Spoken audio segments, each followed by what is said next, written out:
بسم اللہ الرحمن الرحیم۔ صحیح مسلم کی ایک حدیث میں وارد ہوا ہے کہ قیامت والے دن سب سے پہلے 3 لوگوں کے بارے میں جہنم کا فیصلہ سنایا جائے گا۔ سب سے پہلے ایسے شخص کو اللہ کے سامنے پیش کیا جائے گا جو اللہ کی راہ میں شہید ہوا تھا، یعنی کہ ایک شہید کو اللہ کے سامنے حاضر کیا جائے گا۔ اسے اللہ تعالیٰ اپنی ساری نعمتیں گنوائیں گے اور کہیں گے کہ میں نے تو تمہیں اتنی نعمتیں دی تھی، تم بتاؤ تم نے کیا کیا۔ وہ بندہ کہے گا کہ اے اللہ، میں نے آپ کی راہ میں جہاد کیا اور میں اتنا لڑا کہ میں شہید ہو گیا۔ اللہ تعالیٰ فرمائیں گے یہ شخص جھوٹا ہے، اس نے محض لوگوں کو دکھانے کے لیے جہاد میں حصہ لیا اور وہ وہاں پہ مارا گیا۔ اس نے اس لیے جہاد میں حصہ لیا کہ لوگ اسے شہید کہیں اور پھر یہ لڑتے ہوئے مارا جائے اور شہید کہلایا جائے، سو اس کا بدلہ اسے دنیا میں مل گیا، اسے جہنم میں ڈال دو۔ دوسرا شخص عالم دین ہوگا، قرآن کا علم رکھنے والا ہوگا۔ اسے جب اللہ کے سامنے حاضر کیا جائے گا اور اس سے پوچھا جائے گا کہ اللہ تعالیٰ نے تم نے اللہ کے لیے کیا کیا، اللہ نے تو تمہیں اتنی ساری نعمتیں دی ہیں، تو وہ شخص کہے گا اے اللہ، میں نے آپ کے پیغام کو لوگوں تک پہنچایا، میں نے لوگوں کو دین سکھایا، میں نے لوگوں سے آپ کے بارے میں ہمیشہ ذکر کرتا تھا، میں نے جو بھی کیا آپ کے لیے کیا۔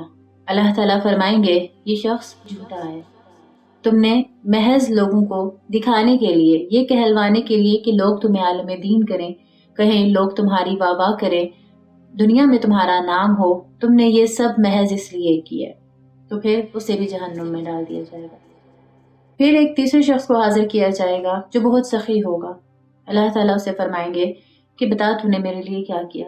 وہ کہے گا کہ میں نے فلاں جگہ پہ چندہ دیا، میں نے فلاں جگہ پہ خرچ کیا، فلاں جگہ پہ لوگوں کی مدد کی، میں نے آپ کے لیے کی۔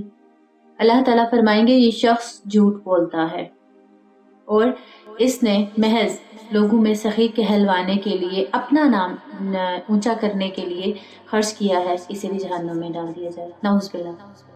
آپ دیکھیے کہ ایک انسان جو بھی کوئی عمل کرتا ہے، اگر اس کی نیت یہ ہے کہ اس نے صرف لوگوں کو دکھانا ہے، اس کی نیت میں اگر اخلاص نہیں ہے، وہ عمل چاہے کتنا ہی بڑا کیوں نہ ہو جائے، اللہ کی نظر میں وہ عمل قابل قبول نہیں ہوگا۔ تو اس لیے ضروری ہے کہ ہم اپنی نیتوں کو خالص کریں۔ ایک اور حدیث میں ہے نا، اللہ تعالیٰ کے نبی صلی اللہ علیہ وسلم نے ارشاد فرمایا ہے کہ اعمال کا دارومدار نیتوں پر ہے، یعنی کہ آپ کے جتنے عمل اخلاص پہ مبنی ہوں گے وہی آپ کو نجات دلائیں گے۔ آپ کے وہ سارے عمل جن میں اخلاص نہیں ہے، جن میں کہیں نہ کہیں ریاکاری ہے، دکھاوا شامل ہو جاتا ہے، محض لوگوں کو دکھانے کے لیے یا نام بنانے کے لیے عمل کرنا جب انسان شروع ہو جاتا ہے تو وہ عمل اس کے لیے وبال جان بن جائے گا، وہ عمل کسی کام نہ آئے گا، دنیا میں تو اس کی واہ واہ ہو جائے گی، کیونکہ نیت انسان کی ایسی چیز ہے کہ جو صرف اللہ اور وہ بندہ جانتا ہے کہ اس نے کس غرض سے یہ کام کیا۔ ہم لوگوں کو نیت نہیں دکھا سکتے، ہم نہیں بتا سکتے، لوگوں کو ہم دکھا ہی نہیں سکتے، جتا ہی نہیں سکتے کہ ہماری نیت کیا ہے۔ ان لوگوں نے تو بس صرف کام دیکھنا ہوتا ہے نا۔ تو نیت کو ہم نے خالص کرنا ہے، تو جب تک ہماری نیتیں خالص نہیں ہوں گی، محض اللہ کے لیے نہیں ہوں گی، تو ہم چاہے جتنی ریاستیں کر لیں، جتنی عبادتیں کر لیں، اگر وہ ساری عبادتیں لوگوں کو دکھانے کے لیے ہیں، لوگوں میں اپنا نام کمانے کے لیے ہیں، تو قیامت والے دن وہی اعمال ہمارے لیے وبال جان بن جائیں گے۔